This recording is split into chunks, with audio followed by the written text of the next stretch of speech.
먹어도 배부르게, 안 먹어도 배부르게 제목으로 하나님 말씀 보겠습니다. 오늘 아마 말씀은 38절까지 읽긴 했는데 35절까지 말씀을 살펴볼 것 같습니다. 긴 연휴를 마치고 일상으로 복귀하신 성도님들 다 환영하고 축복하고 건강한 모습으로 뵐 수 있어서 감사합니다. 추석 명절이나 연휴 가운데 많은 사람들이 기대하는 게 뭐냐면 잘 먹고 잘 쉬고 그런 것들을 기대하죠. 저희가 어제 그저께 금요일날 충남 대천에 잠깐 다녀왔거든요. 근데 대천으로 가는 길이 한 2시간 정도 걸리잖아요. 차 타고 가는데 저희 막내가 차에서 이런 소리 하는 거예요. 참 좋다. 좋다 이러는 거예요. 그래서 뭐가 좋아? 왜? 그러니까 유치원 안 가고 쉬니까 좋다. 그러는 거예요. 그래서 운전하는 동안 얼마나 재밌었는지 몰라요. 제가 지난 목요일에서 금요일로 넘어가는 그날 밤에 제대로 잠을 못 자고 굉장히 고통스러웠어요. 왜냐하면 여러분 아시는 분들은 아시겠지만 이게 저 원인은 잘 모르겠는데 제가 이제 과식을 하면 근데 어떤 때는 또 과식해도 괜찮은데 어떤 때는 그 통증이 이제 와요. 이쪽으로 통증이 오는데 이번 주가 그런 날이었어요. 그래서 저희가 목요일날 9월 9일날 코어워ship 했잖아요. 그래서 엄청 10월 9일날 엄청 걱정을 많이 했는데 그게 은혜롭게 잘 진행이 됐어요. 저 안 될 줄 알았는데. 그래서 이제 준비했던 지원 형제 가정이랑 마무리하고 혹시 밥 먹으러 가겠냐 해서 같이 밥을 먹으러 갔거든요. 근데 이제 거기서 무한리필집을 가가지고 제가 무지하게 많이 먹었어요. 근데 이미 밥 먹기 전부터 이렇게 옆구리가 조금 불편한데 이런 생각은 있었는데 식사 후에 점점 아파지더니 이제 밤에 진통제 먹어도 계속 아픈 거예요. 그래서 계속 그냥 뜬 눈으로 밤을 지새고 또 금요일날 이제 출근을 했거든요. 그래서 제가 그럴 때마다 드는 게 진짜 안 먹어도 배불렀으면 좋겠다. 안 아플 텐데 그런 생각을 했어요. 그런데 여러분 오늘 말씀해 보니까 예수님은 실제로 안 먹어도 배부른 모습을 보여주셨어요.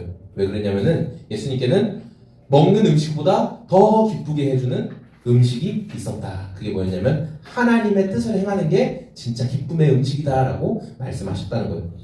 자, 오늘 말씀을 보니까 31절 말씀이죠. 우리 함께 같이 31절 말씀 읽어보겠습니다. 시작. 그러는 동안에 제자들이 예수의 라피니 잡수십시오 하고 나갔다. 마을로 갔던 제자들이 이제 예수님을 찾아왔죠. 우리 이제 이 이미지에 나온 것처럼 뒤에 제자들이 왔어요. 그리고 자기들이 구해온 음식을 예수님께 권했어요. 예수님 얼마나 배고프셨을까 우물가에서 그렇게 예수님의 마음을 헤아렸겠죠. 제자들 나름 그렇죠? 헤아리는 마음으로 예수님께 최대한 빨리 가서 음식을 드려야지. 그래서 의기양양하게 우리가 또 음식 구해오면 좋잖아요. 뛰어왔어요. 그리고 이제 이 음식을 예수님께 드리면서 예수님 이거 빨리 드세요 그렇게 말했어요. 그러니까 예수님께서 하신 말씀이 32절인데요. 읽어보겠습니다. 시작. 그러나 예수께서는 그들에게 말씀하시기를 나에게는 너희가 알지 못하는 먹을 양식이 있다. 나에게는 너희가 모르는 먹을 양식이 있어 이렇게 대답하시는 거예요. 그러니까 제자들이 예수님 생각해가지고 막 얼른 가서 음식을 구해왔는데 예수님 반응이 좋아요? 시큰둥해요?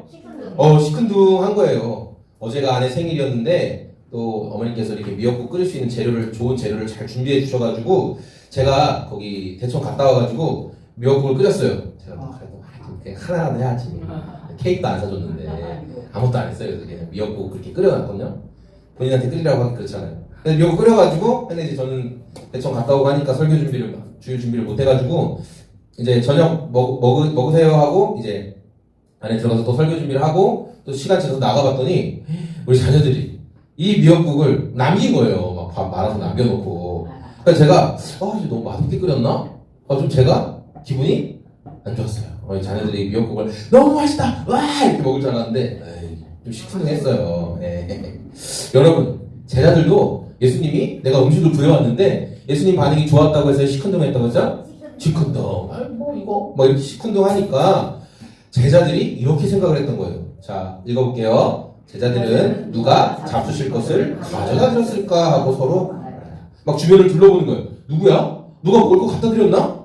예수님 혼자 원래 도시락 가지고 계시나? 막 이러면서 주변을 둘러보았다.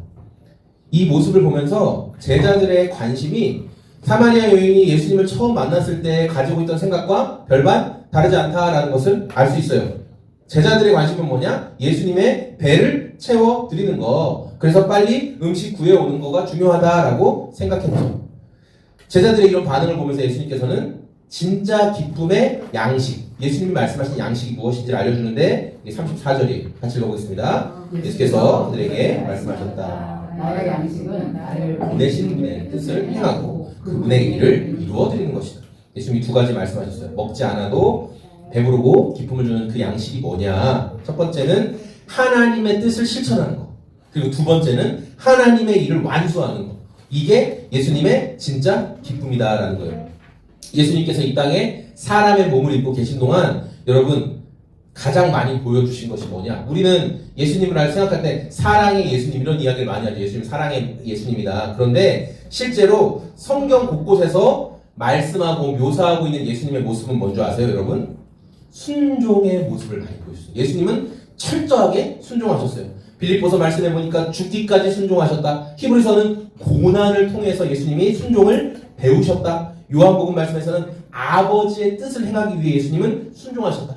언제나 항상 아버지를 기쁘게 하는 순종하셨다. 이렇게 성경 곳곳에서 그리고 마지막 십자가에 달리시기까지 순종하셨다.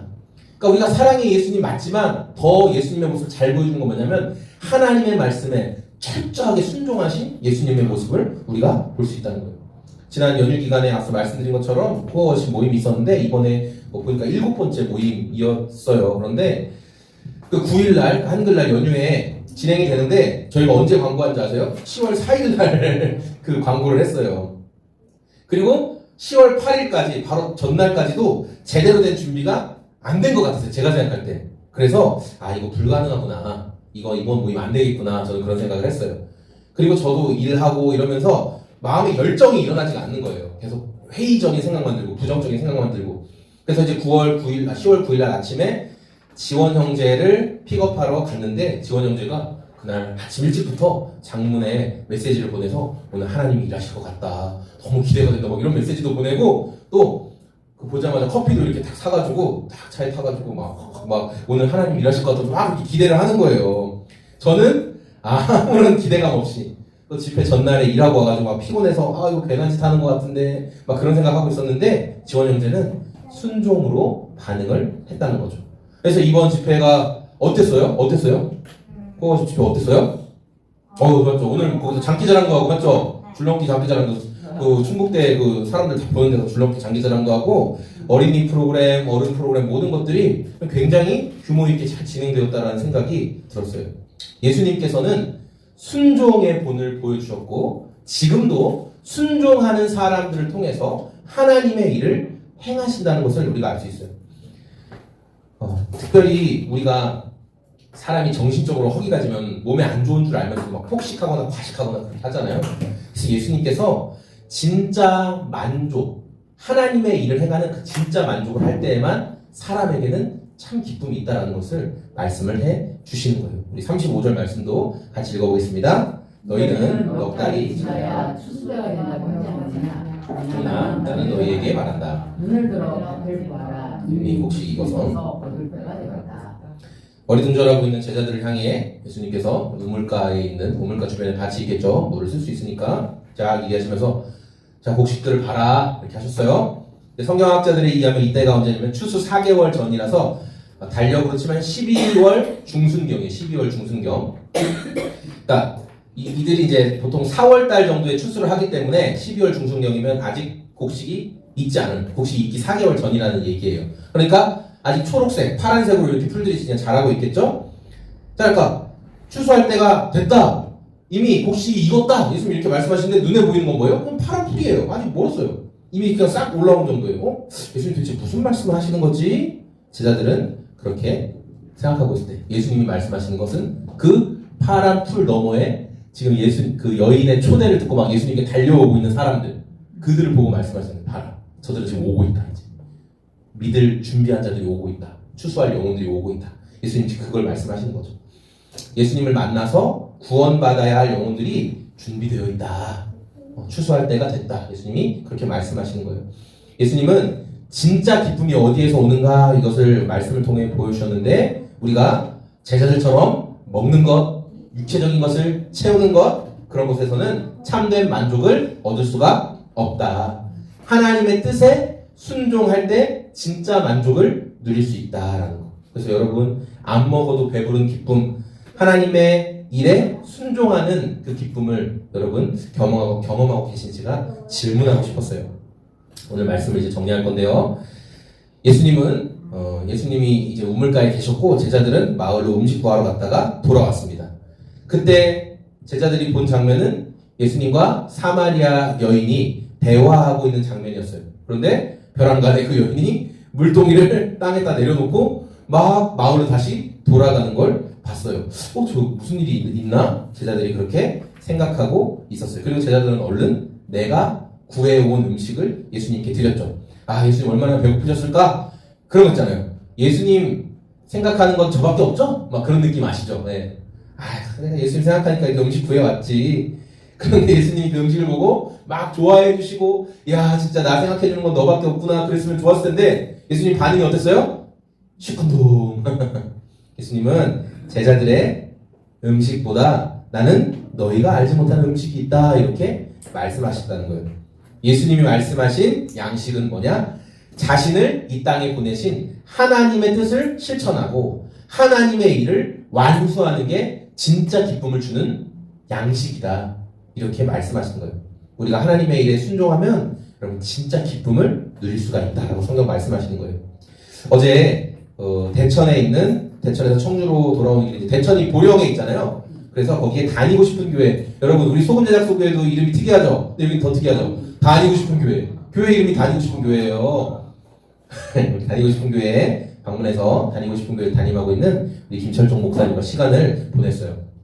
다니고 싶은 교회는 우리 소금제작소 교회랑 비슷하게 2018년도에 개척을 했거든요. 근데 벌써 저렇게 건물까지 다 짓고 보령 시골에 있음에도 불구하고 굉장히 많은 사람들이 모이고 있어요. 이제 가정교회로 저희도 가정교회에서 알게 됐는데 가정교회를 너무나 잘하고 있고 주변 이제 교회들에게 보령에 있는 교회들에게 영향을 끼치는. 근데 초기에는 이 보령 그러니까 제살 깎아 웃기지만 이 기독교 충북도 기독교 연합이 있는 것처럼 청주시 기독교 연합이 있는 것처럼 여기도 보령시 기독교 연합이 있었는데 여기 분들이 막 다니고 싶은 교회 그게 뭐야? 막 이러면서 우리가 안 다니고 싶어? 하면서 이렇게 막 비난하고 막 하실 정도로 처음에 그러셨대요. 그런데 하나님이 은혜 주셔서 지금은 이렇게 그 성도들을 잘 섬기고 그분들에게도 다 이렇게 인정받는 그런 교회가 됐어요. 자, 저는 어쨌든 이 교회가 이렇게 세워지기까지 이게 빚 하나도 없이 전부 성도님들이 시멘트 해가지고 바닥도 다 울퉁불퉁하거든요. 다 성도님들이 같이 한 거예요. 목사님이 건축위원장이 돼가지고 모든 책임은 담임 목사에게 그렇게 모든 영광은 성도에게 모든 칭찬은 성도, 모든 영광은 하나님께 이렇게 세 개의 슬로건으로 했대요. 그러니까 잘못하면 무조건 담임 목사 책임이다 이렇게 해가지고 그래서 어쨌든 이렇게 멋지게 교회가 세워지고 잘 진행되고 있는데 저는 이 목사님의 간증을 들었기 때문에 알고 있었어요. 근데 좀 아내도 같이 들었으면 좋겠다는 마음이 있었거든요. 그래서 목사님이 이제 만나서 간증도 나눠주시고 인사만 하고 가려고 했는데 꼭 우리 밥을 먹어야 된다. 그러면서 가족교회 밥을 먹어야 되거든요, 무조건. 그래서 교회 곳곳을 막 보여줬어요. 교회 곳곳을 막 다 보여주시고 그다음에 식사를 같이 했어요. 식사까지. 어제 아내 생일이었는데 목사님 사주신 거예요. 그거 진짜 푸짐하게 사주셨거든요. 막 더 사주고 싶어가지고 막 계속 막 누르는데 그만 사주시라고 막. 자, 어쨌든 이 김 목사님과 다니고 싶은 교회를 통해서 하나님이 하신 간증이 엄청 많은 거예요. 간증을 잘 듣고 막 도전도 받고 이제 하나님이 행하실 것을 기대하자 이런 마음으로 나왔어요. 그래서 식당 문 앞에서 작별 인사를 하려고 하는데 이 손수레를 끌고 오신 대추 파는 아저씨가 계셨거든요. 물론 이분은 아니지만 손수레를 끌고 오신 어떤 대추 파는 아저씨가 오셨어요. 그러더니 저희 앞에 딱 서더니 이거 대추 한 팩에 5,000원인데 사가라고 그렇게 얘기하시는 거예요. 그래서 목사님이 또 그냥 이렇게 분위기 봐서 사주시려고 하더라고요. 그래서 이제 2팩을 샀어요. 그래서 제가 목사님 감사합니다, 감사합니다 이렇게 하고 있으니까 그분이 갑자기 누가 목사예요? 이렇게 물어보는 거예요. 그래서 그 목사님이 여기도 목사고 저도 목사다 이렇게 얘기를 했더니 갑자기 이분이 점점 말이 길어지는 거예요. 뭐냐면 교회의 문제점들을 막 얘기하면서 헌금을 이렇게 사용한다 저렇게 사용한다 목사 눈치를 보게 만든다 막 이러면서 막 교회에 대한 또 목회자들에 대한 문제를 막 계속 말씀하시기 시작한 거예요. 근데 저희는 그냥 지금 인사하고 가려고 하기 직전이었거든요. 근데 좋은 마음으로 그래도 팔러 오셨으니까 대충 사드리고 해야지 했는데 이분이 자꾸 교회에 대해서 일장 연설을 하니까 되게 김 목사님이 곤란한 거예요. 곤란하고 저도 좀 곤란하고 그래서 제가 아내랑 아이들 먼저 차에 타 있었으면 좋겠다. 차에 타 있고 이분의 이야기를 좀 더 들어드렸어요. 근데 이분이 하는 말을 들어보니까 교회에 대해서 전혀 모르는 분이 아니에요. 교회 직제도 잘 알고 있어요. 예, 그리고 교회 어떻게 운영되는지도 잘 알고 있더라고요. 그래서 이분이 자꾸 헌금에 대해서 이야기하는 거 보니까 헌금 때문에 이 교회에 상처가 있으시구나라는 생각이 들었어요. 근데 여러분 뭐 아시다시피 저 이 목사는 아주 인내심이 없고 나쁜 사람이라서 누가 전화해서 이상한 소리 하면 그냥 끊어버리거든요. 저는 막 끝까지 아이고 성도님 이렇게 듣지 않아요. 다음에 통화하시죠. 그냥 끊어버리거든요. 그런데 적당히 자리를 피하기가 좀 어려웠어요. 왜냐하면은 방금 전까지 이 목사님을 통해서 어떻게 이렇게 교회를 하게 됐는가, 하나님이 주신 마음에 그냥 순종했다, 그런 이야기를 계속 듣고 오다 보니까 이분을 지금 보내신 것도 뭔가 의미가 있지 않을까라는 생각이 계속 들었던 거예요. 그리고 하나님께서 저에게 주시는 마음이 있었는데, 이분이 교회의 문제점에서 막 말씀하시는 이분을 보면서 막 미워 보이는 게 아니라 이분이 되게 딱해 보였어요. 그리고 제 마음에는 이분이 좋은 마음으로 교회에 헌신도 하고 막 그랬는데 어느 순간 좀 외면당한 게 아닌가, 내가 이용당했다라고 생각된 게 아닌가 하는 그런 느낌을 굉장히 많이 받고 마음이 아프더라고요. 그리고 주님이 주시는 마음이 꼭 이분을 기도해주고 보내라, 이런 마음이 제 안에 그냥 들었어요. 근데 여러분 하나님이 주시는 마음에 계속 순종했다, 이 목사님의 간증을 제가 몇 시간 넘게 들었기 때문에 이걸 좀 무시하기가 어렵더라고요. 그래서 기회를 보다가 이분이 이제 말을 계속하다가 말수가 좀 잦아들 때쯤에 이분의 손을 그냥 덥석 잡았어요. 그리고 선생님 제가 한번 기도해 드릴게요. 그러니까 별로 안 원하시는 것 같더라고요. 근데 그냥 확 끌어안고 제가 그냥 기도를 해드렸어요. 하나님, 교회에 대해 상처가 많고 아픔이 많은데 하나님이 위로해 주시고 불쌍히 여겨달라고 꼭 끌어안고 그냥 기도를 해드렸어요. 그러니까 그분이 이제 더 이상 교회의 흉은 안 보시더라고요. 여러분, 제가 이제 그날 집에 도착해서 저녁을 먹었을까요? 안 먹었을까요? 배가 고팠을까요? 안 고팠을까요? 예, 물론 배도 고팠습니다. 근데 제 마음이 기뻤을까요? 불편했을까요? 불편했어요? 기뻤어요. 여러분, 하나님께서는 사람을 통해서 계속 일하시는데 어떤 사람을 통해서 일하시느냐? 하나님께서 주시는 마음에 순종하는 사람을 통해 지금도 일하신다는 거예요. 그래서 여러분, 우리가 그때 해볼 걸, 할 걸 했어야 했는데 라는 후회 속에 살지 않았으면 좋겠어요. 우리에게 또 한 주가 주어졌는데 그때 우리는 하루를 시작하면서 주님, 제가 오늘은 어떻게 순종하면 좋을지 저에게 민감하게 그것을 알 수 있게 도와주세요. 기도로 질문하며 시작하시고, 하나님이 주시는 어떤 감동들이 있다면 외면하지 마시고 실천해보는, 순종해보는, 그래서 안 먹어도 배부른, 안 먹어도 기쁜 예수님의 순종의 열매를 우리도 함께 경험하는 소금제작소 교회 모든 성도들이 다 되시길 소망합니다.